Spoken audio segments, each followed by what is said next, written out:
Good morning all of you. आज हम exercise 6.3 करने वाले हैं और 6.3 में कॉन्सेप्ट आएगा सिमिलरिटी का और मैं आपको थ्योरम भी करवाऊंगा। तो सबसे पहले थोड़ा सा समझ लेते हैं कि जैसे कोई दो ट्राइंगल दे रखी हैं, एक ट्राइंगल मान लो ABC मैंने मान ली और एक ट्राइंगल मैंने ली PQR। ठीक है, दोनों में फर्क समझते हैं। जो हमने अब तक किया और जो हमने करना है, दोनों ही चीजें हम सीखते हैं। हम यहां पर मैंने लिखा कॉन्ग्रुएंट। कॉन्ग्रुएंट मतलब सर्वांग सम। हम सर्वांग सम के बारे में फिर से पढ़ रहे हैं। और दूसरी तरफ मैं लिखता हूं सिमिलर। सिमिलर मतलब समरूप। ठीक है, इसके बारे में पढ़ते हैं। तो हम यहां पर पढ़ते हैं कि जो SSS क्राइटेरियन हमने पढ़ा है, कॉन्ग्रुएंट में क्या होता है। सर्वांग सम में हमने देखा था कि ट्राइंगल की साइड इक्वल होनी चाहिए, मतलब AB is equal to PQ और दूसरी BC is equal to QR और AC is equal to PR। कह सकता हूं साइड कैसी होनी चाहिए, मतलब साइड्स इक्वल होनी चाहिए। किसमें? SSS कॉन्ग्रुएंट क्राइटेरियन में।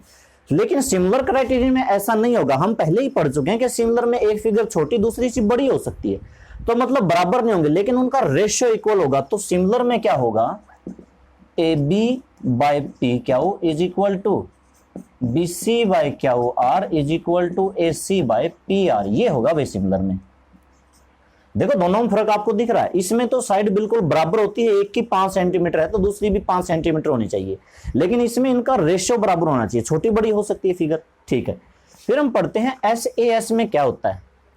SAS में कॉन्ग्रुएंट में हमने पढ़ा था कि दो साइड तो इक्वल होनी चाहिए और एक एंगल इक्वल होना चाहिए। अब एंगल मान लो कि मैंने A ले लिया, angle A is equal to angle P, तो A के साथ वाली AB इज इक्वल टू होनी चाहिए PQ के और A के साथ वाली AC इज इक्वल टू होनी चाहिए PR के। ये होता है SAS का मतलब। लेकिन सिमिलर में क्या होता है, सिमिलर में ये मतलब नहीं होता कि दो साइड इक्वल होंगे, बल्कि साइड का रेशियो। हाँ, एंगल जरूर इक्वल होगा, ये बात सही है। ये इसमें भी है, ये इसमें भी है। दो साइड का ratio AB by PQ। AB PQ के बराबर नहीं, बल्कि AB और PQ का जो रेशियो है वो AC और PR के रेशियो के बराबर होगा। ठीक है, तीसरा हम करते हैं, इसमें हमने ASA क्राइटेरियन पढ़ा था इसमें, और वो ASA क्राइटेरियन क्या था, दो एंगल इक्वल होने चाहिए। जैसे मान लो कि angle A is equal to angle P और angle B is equal to angle Q। तो A और B की साइड बराबर होनी चाहिए, यानी कि AB is equal to PQ। कुछ इस तरह से होती है, यानी कि दो एंगल और एक साइड बराबर।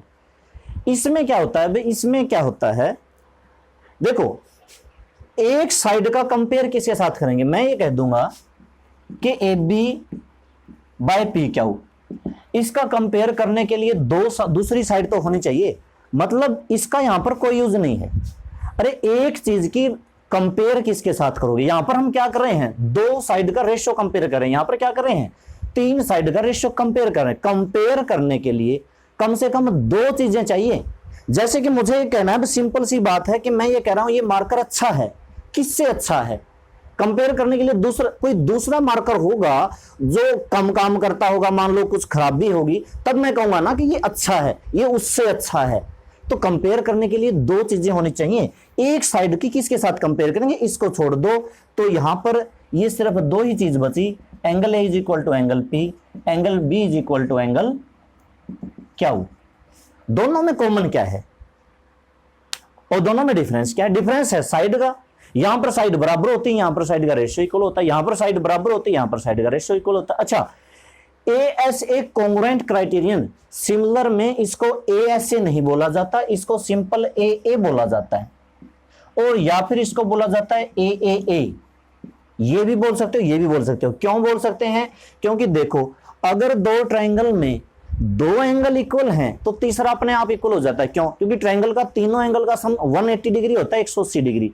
तो जैसे मान लो कि ये एंगल 50 का है, ये 60 का है, और इसका भी ये 50 का है, ये 60 का है, तो तीसरा अपने आप बराबर आएगा।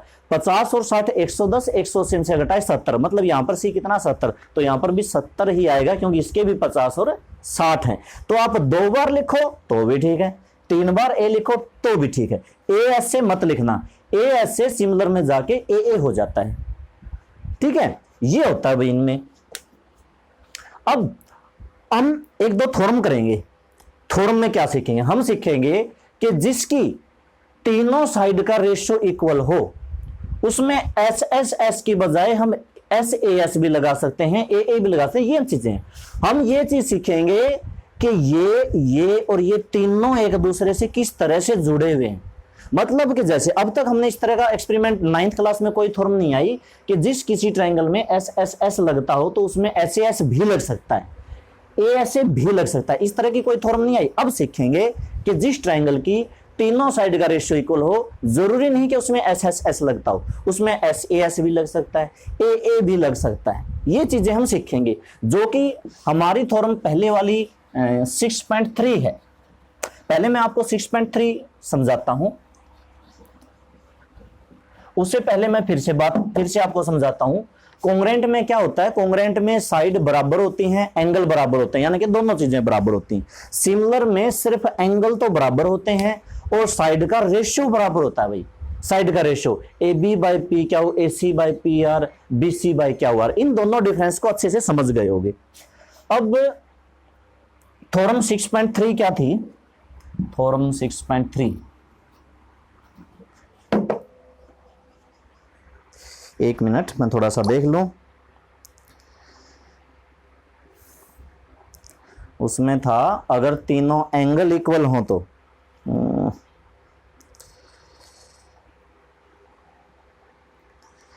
If in two triangles corresponding angles are equal, बिल्कुल corresponding angles are equal, then their corresponding sides are in the same ratio.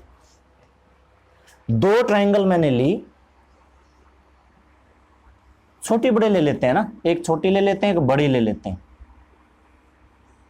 मान लेते हैं कि ये ट्रायंगल ए बी सी है और ये ट्रायंगल मान लो पी क्यू आर है, या डी ई एफ ले ली, डी ई एफ ये ले लेते हैं। अच्छा, गिवन में क्या है? हमने इस थ्योरम को प्रूव करना है, तो सबसे पहले given in triangle A B C and triangle P क्या हुआ डी एफ,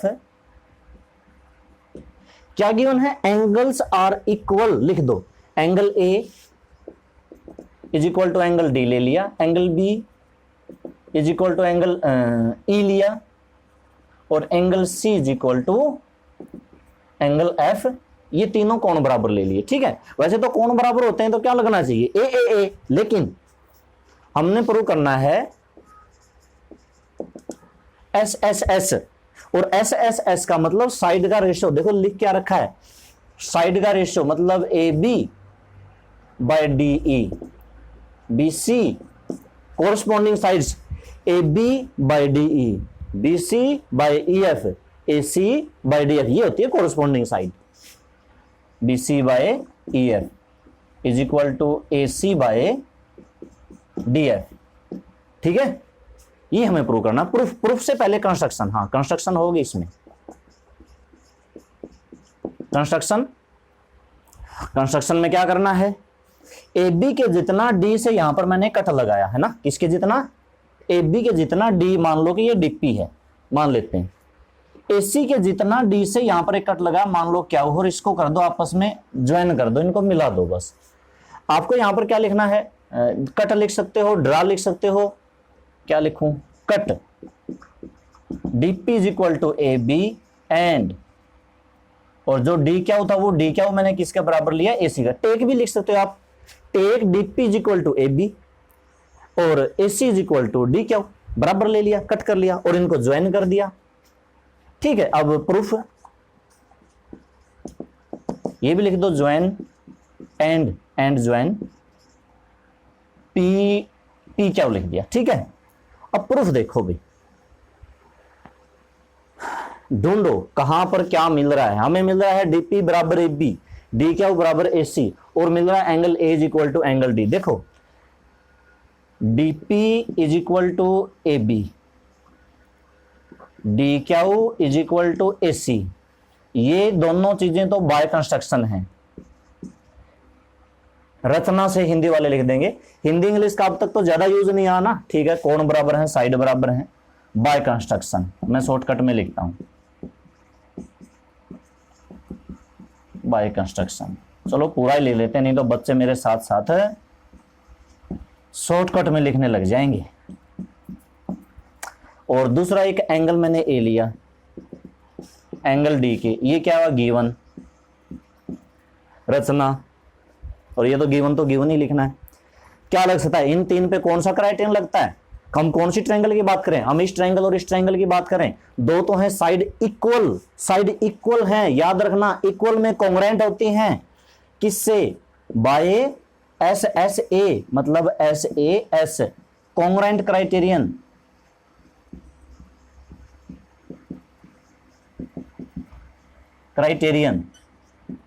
मतलब सर्वांग समता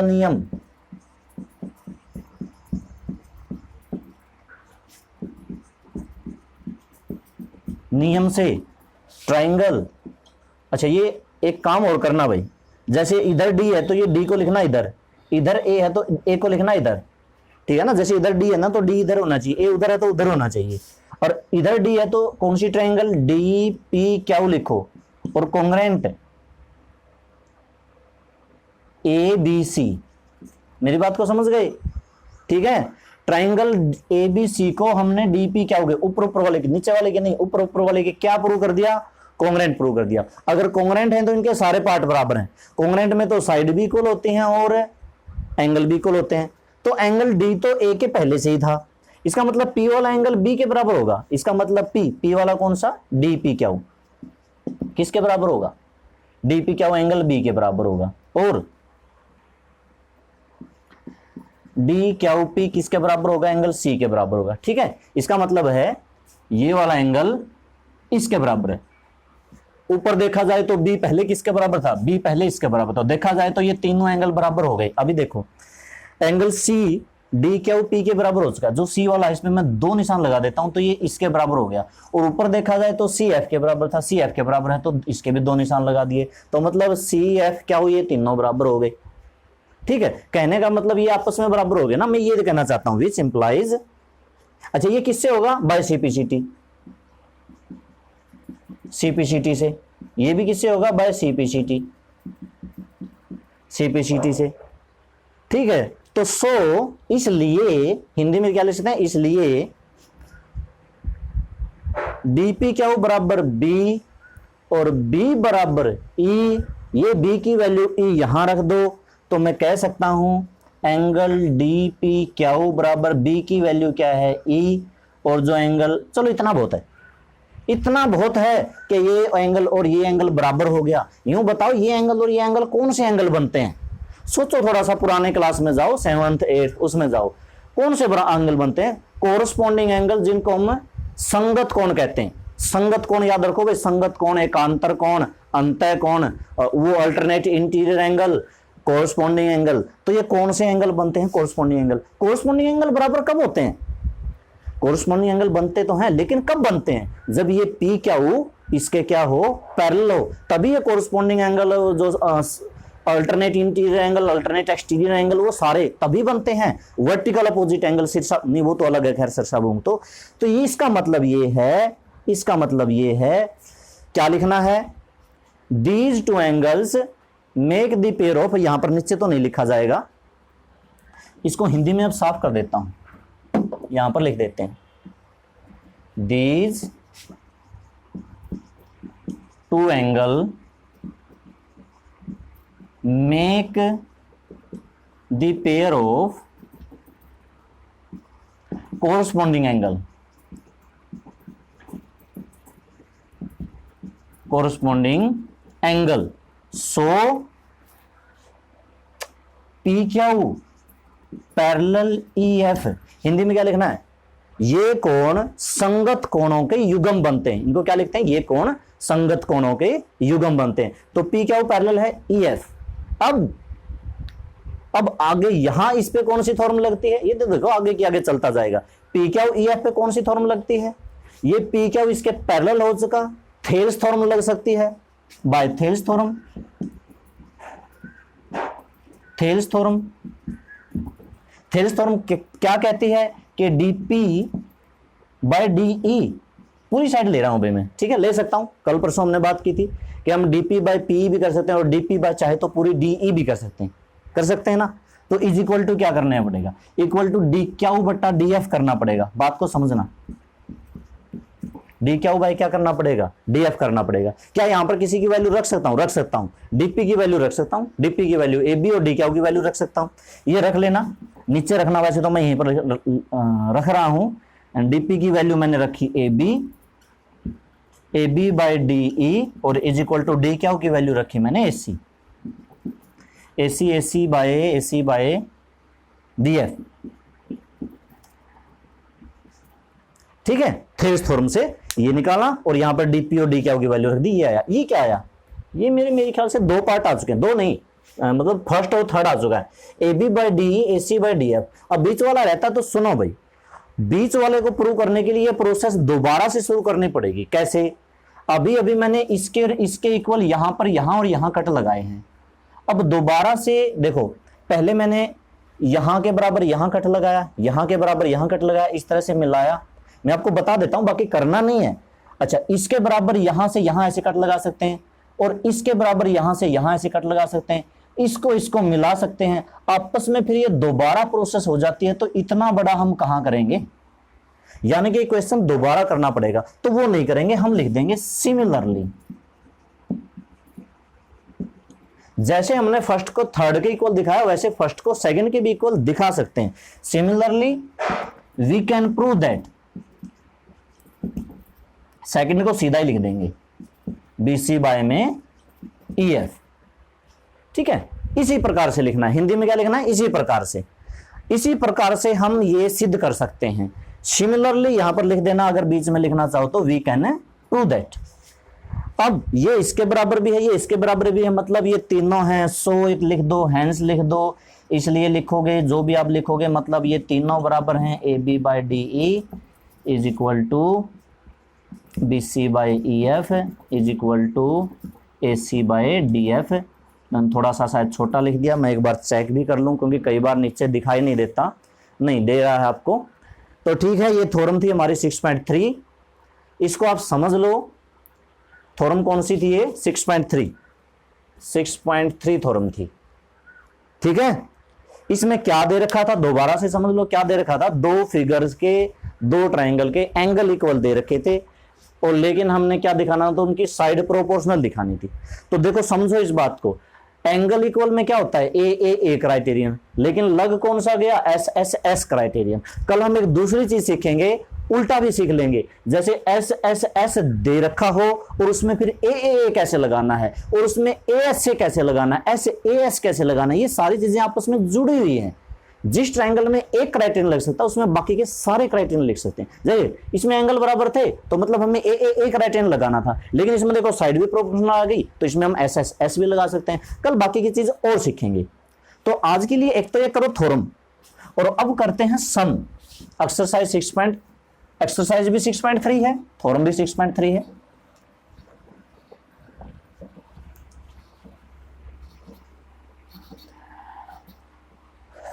अच्छा, अब करते हैं सम 6.3 का।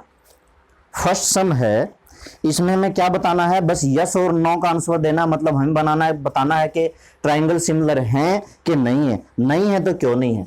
जैसे क्वेश्चन नंबर 1 का फर्स्ट पार्ट, 1 के फर्स्ट पार्ट में ट्राइंगल फिगर बनानी है भाई, और फिगर बनाओ पेंसिल से। फिगर किससे बनाओगे, पेंसिल से बनाओ। 60 degree, 80 degree, 40 degree, 60 degree, 80 degree, 40 degree, A B C P Q R, ठीक है। तो देखो angle A is equal to angle P, angle B is equal to angle Q, angle C is equal to angle R. कौन सा criterion लगा, ए समरूपता के नियम से। अब लिखना क्या है, समरूपता के नियम से।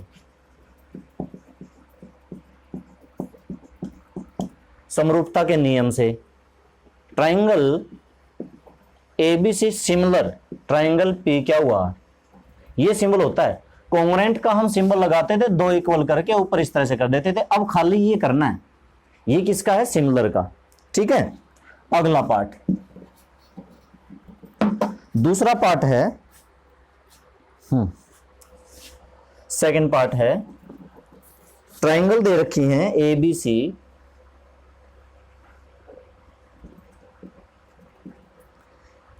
2, 3, 2.5,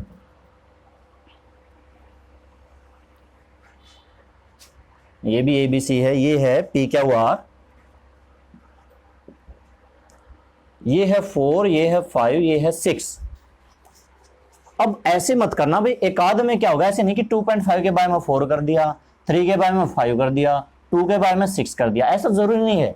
यहां पर आपको इस एक्सरसाइज में यही तो देखने को मिलती है कि इसमें इधर की साइड लें तो उस तरफ, क्या पता उधर की साइड लें। जैसे कि देखो ए बी बाय, मैंने ए बी बाय क्या कर दिया, क्या वार कर दिया, ए बी बाय क्या वार किया तो क्या आया 2/4, कितना आया कट के 1/2 आया। ठीक है, फिर मैंने लिया बी सी, और बी सी के बाय में मैंने वो कर दिया पी आर, तो यानी कि 2.5 के बाय में 5 पॉइंट हटाएंगे, बाय में 10 होगा, यानी कि 25 50, यानी कि 1/2 काट लो, चाहे 5 से 5 कटा 1/2।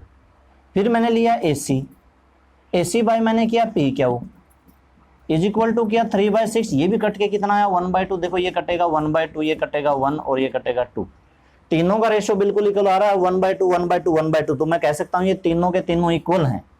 तो ए, अब देखो नीचे थोड़ी सी जगह कम होगी, एस एस एस समरूपता के नियम से, similar criterion by similar criterion. Triangle ध्यान देना ए बी बी सी ए सी, ठीक है, तो इधर तो ट्राइंगल आया A B C similar to triangle, इधर देखो आया क्या है, पहले आया क्यू आर, फिर आया पी आया ना, तो क्यू आर पी लिखना पड़ेगा भाई, इधर लिखना पड़ेगा क्यू आर पी, बस इतना सा समझ लो।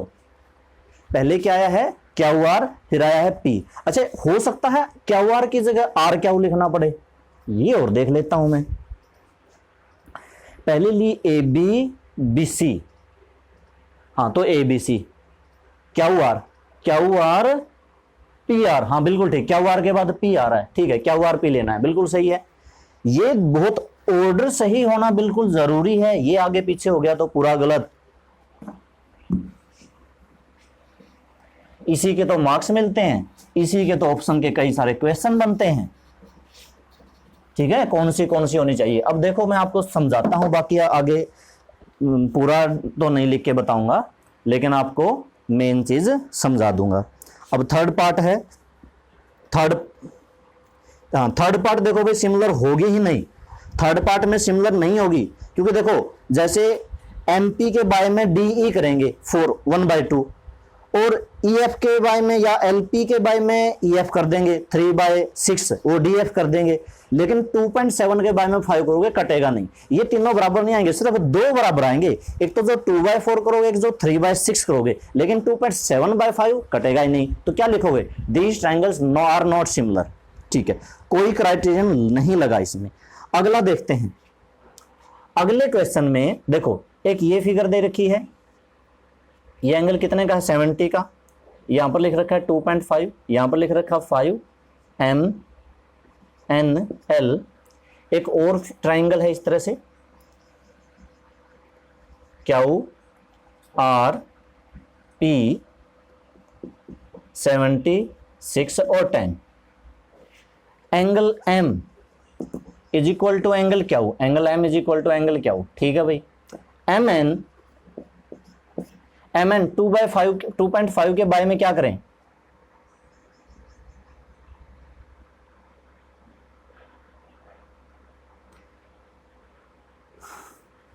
शायद अगर यही स्टेटमेंट है तो ये भी सिमिलर नहीं होगी। अगर मैं इसको एम एन के बाय में पी क्यू अगर कर दूं तो ये 2.5 के बाय में 6 होगा, जो कि कटेगा नहीं, पॉइंट के बाय में 10 करोगे। लेकिन अगर हम एम एल बाय में कर दें पी क्यू आर, तो क्या जाएगा 5/10, ये तो कट के इज इक्वल टू क्या आ जाएगा 1/2 आ जाएगा, और ये 60 हो जाएगा, 5 से कट के 5 से 5 और 12, ये 5/12 आएगा। तो ये भी क्या है ना सिमिलर नहीं आएगा, लिख देना दीज आर नॉट सिमिलर, क्योंकि ये दोनों बराबर होने जरूरी हैं। या आपकी स्टेटमेंट में मुझे कुछ स्टेटमेंट में गड़बड़ लग रही है तो मैथ बुक में देख लेना भाई, अगर आपके होता है तो ठीक, अगर यही है तो फिर दीज आर नॉट सिमिलर। अगला पार्ट भी सिमिलर नहीं है। अगर मैं अगले पार्ट की बात करूं, जिस पार्ट में ए बी सी, ये मेरे पास दे रखा है 2.5, ये दे रखा है 3, और ये वाला एंगल दे रखा है 80 डिग्री,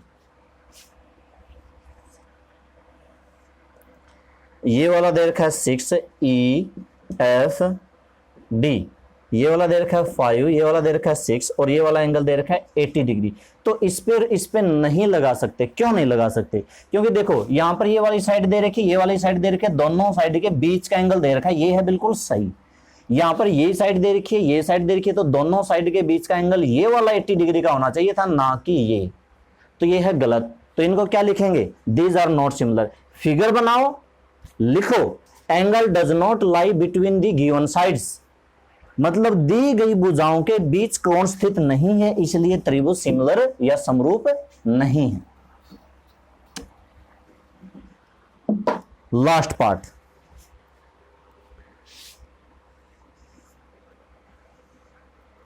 डी ई एफ, ये है 70 का, ये है 80 डिग्री का।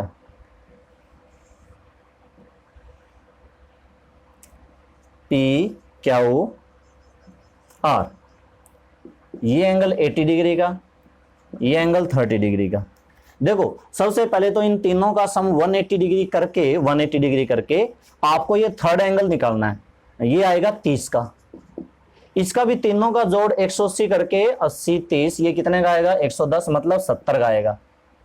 अब देखो तीनों एंगल बराबर हैं, तो किस क्राइटेरियन से? A similar. ये लिखने में थोड़ा लंबा होगा, आपको इसका एंगल निकालना है, इसका एंगल निकालना है, फिर लिखना angle D is equal to angle P, angle E is equal to angle Q, angle F is equal to angle R by a similar criterion, समरूपता के नियम से triangle similar. D E F order बिल्कुल सही लेना है, D E F P Q R, क्योंकि angle बिल्कुल सही दे रखे हैं, थोड़े से ऊपर नीचे कुछ नहीं दे रखा। तो ये थी भाई हमारा फर्स्ट सम, जिसमें हमें ट्राइंगल सिमिलर बतानी थी, सिमिलर है कि नहीं है। आगे देखते हैं और क्वेश्चन देखते हैं, सेकंड क्वेश्चन देखते हैं। सेकंड क्वेश्चन में क्या करना है?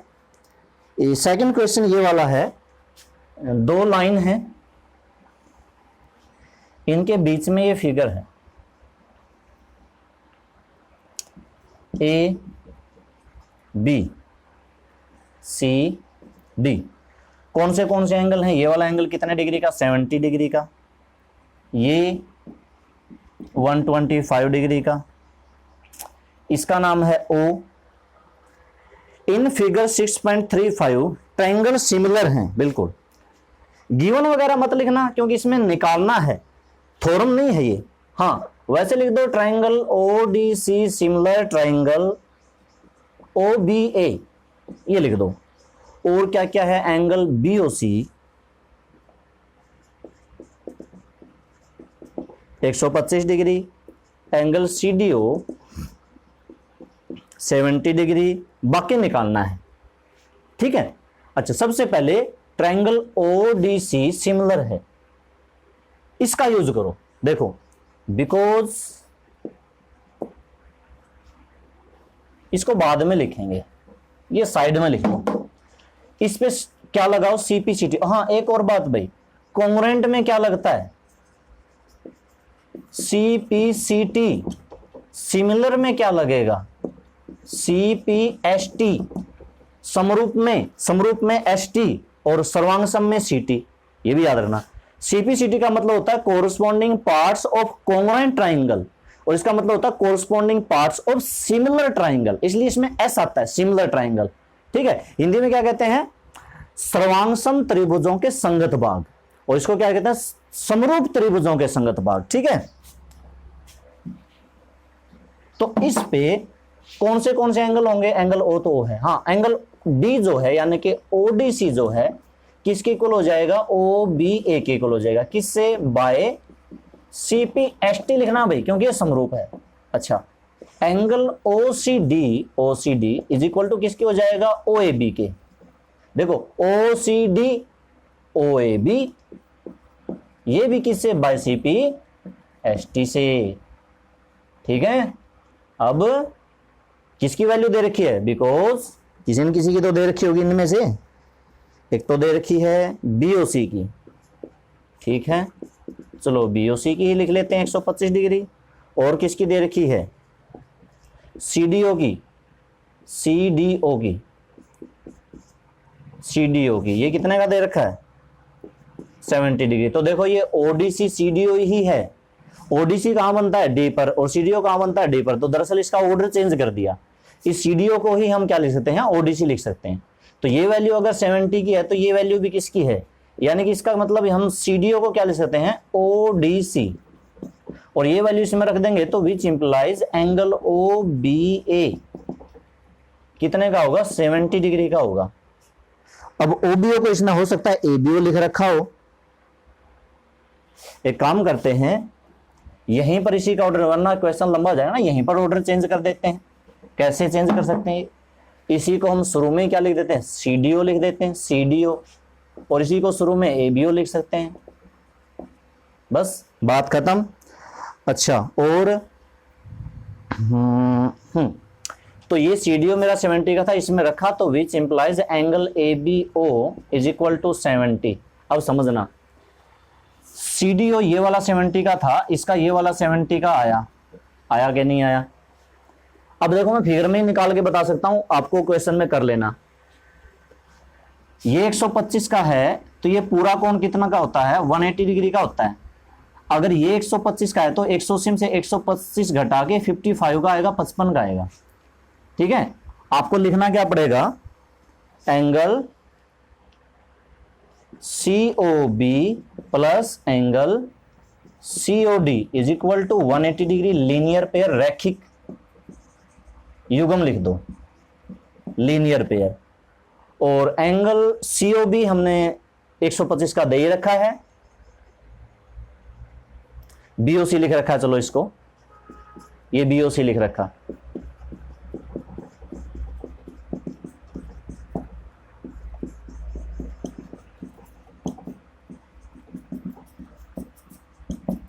$55 डिग्री।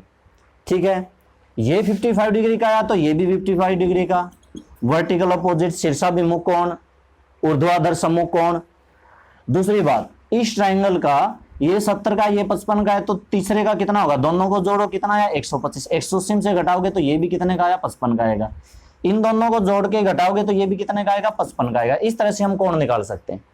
ठीक है, तो कर लोगे ये, और सारा का सारा इसमें करके दिखा देना, ये ट्रायंगल ऐड करके। अच्छा, जो जो पूछ रखा है सिर्फ वही करना, ज्यादा मत करना।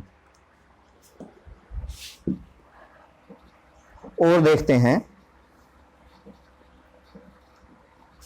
आपको एक सम और करवा देता हूं, थर्ड सम। थर्ड सम है, ठीक है, एक ट्रेपेजियम है, ट्रेपेजियम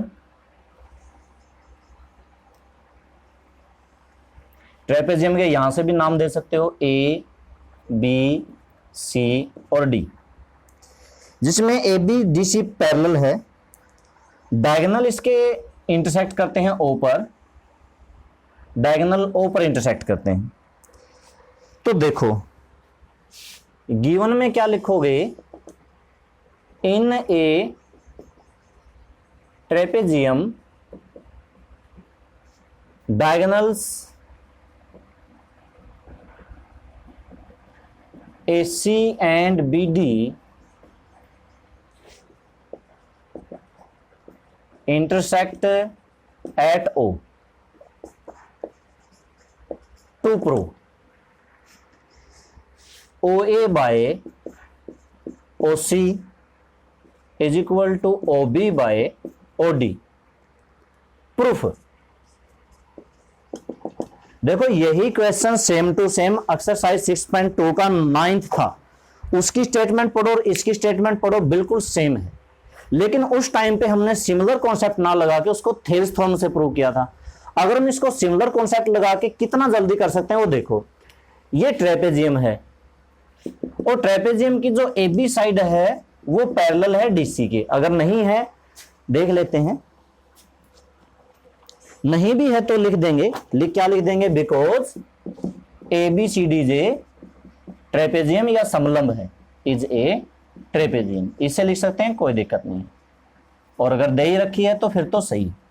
अगर ये पैरेलल है तो ये वाला कोण और ये वाला कोण क्या बनेगा भाई, एंगल, इसको मैं लिख सकता हूं O C D is equal to angle O C D वाला, ये वाला ओ ए बी कौन सा कोण हुआ, एकांतर कोण, अंत एकांतर कोण कहते हैं वैसे तो। क्या लिख सकते हैं इसको इंग्लिश में, अल्टरनेट, अल्टरनेट इंटीरियर एंगल लिख दो या अल्टरनेट एंगल लिख दो, ठीक है। दूसरा ये वाला जो एंगल है ये वाले के बराबर, क्यों, क्योंकि ये लाइनें पैरेलल मैंने कही हैं। Angle O D C is equal to angle O B A, ये भी वही सेम टू सेम एकांतर कोण। अब मैंने क्या कहा, अब इसके दो कोण बराबर होते हैं, तीसरा वैसे ही बराबर होता है, चाहे आप लिखो चाहे मत लिखो, वैसे आप लिख भी सकते हो। इस वाले एंगल को इसके उल्टा कर सकते हो, उसको शीर्षाभिमुख कोण से, वर्टिकल अपोजिट डायरेक्शन से, फिर भी मत लिखो। हमारे पास दो एंगल हो चुके हैं, बहुत है। आप लिख दो ए सिमिलर क्राइटेरियन, ला लिख दो समरूपता के नियम से। दो एंगल होने से तीसरा एंगल अपने आप बराबर हो जाता है, तो उसकी जरूरत बिल्कुल भी नहीं है, 1% भी जरूरत नहीं है कि हम तीसरा एंगल जरूरी लें। हाँ लिख दो तो भी गलत नहीं है, ना लिखो तो भी गलत नहीं है। तो ट्राइंगल कौन सी, ये वाली ट्राइंगल और इस वाली ट्राइंगल के सिमिलर है। ऑर्डर ठीक से लिखना कैसे, हम क्या प्रूव करना है इसमें, अच्छा ये प्रूव करना है, ठीक है। मैंने लिख दिया ए ओ बी सिमिलर, ये वाले ट्रायंगल का ऑर्डर मैंने क्या लिया, ए ओ बी। ए वाला एंगल किसका बराबर था, सी वाले के, ओ वाला ओ के, डी वाला डी के, तो सी ओ डी के लिखना भाई, ट्रायंगल सी ओ डी, ठीक है। इस पर मैं क्या लगा दूं, सीपीएसटी। सीपीएसटी से अगर मैं ए ओ ए बटा ओ ए के बाय में क्या करूंगा, ओ सी, और ओ बी के बाय में क्या करूंगा, ओ डी, क्योंकि सिमिलर में साइड रेशियो इक्वल होती हैं। आप चाहो तो तीसरी ले सकते हो जब आपको जरूरत पड़े, जैसे कि आप तीसरी ले सकते हो ए बी और बाय में कर सकते हो सी डी, होती तो तीनों ही हैं, लेकिन फिलहाल हमें थर्ड की जरूरत नहीं है क्योंकि हमने दो ही प्रूव करनी है, इसलिए इसको इतना ही रहने दो। और ब्रैकेट में क्या लिख दो, बाय सीपी एस टी, ठीक है। तो ये था थर्ड सम, आज हम थर्ड तक ही करेंगे, बाकी के सम हम कल की वीडियो में शुरू करेंगे, ठीक है। Okay students.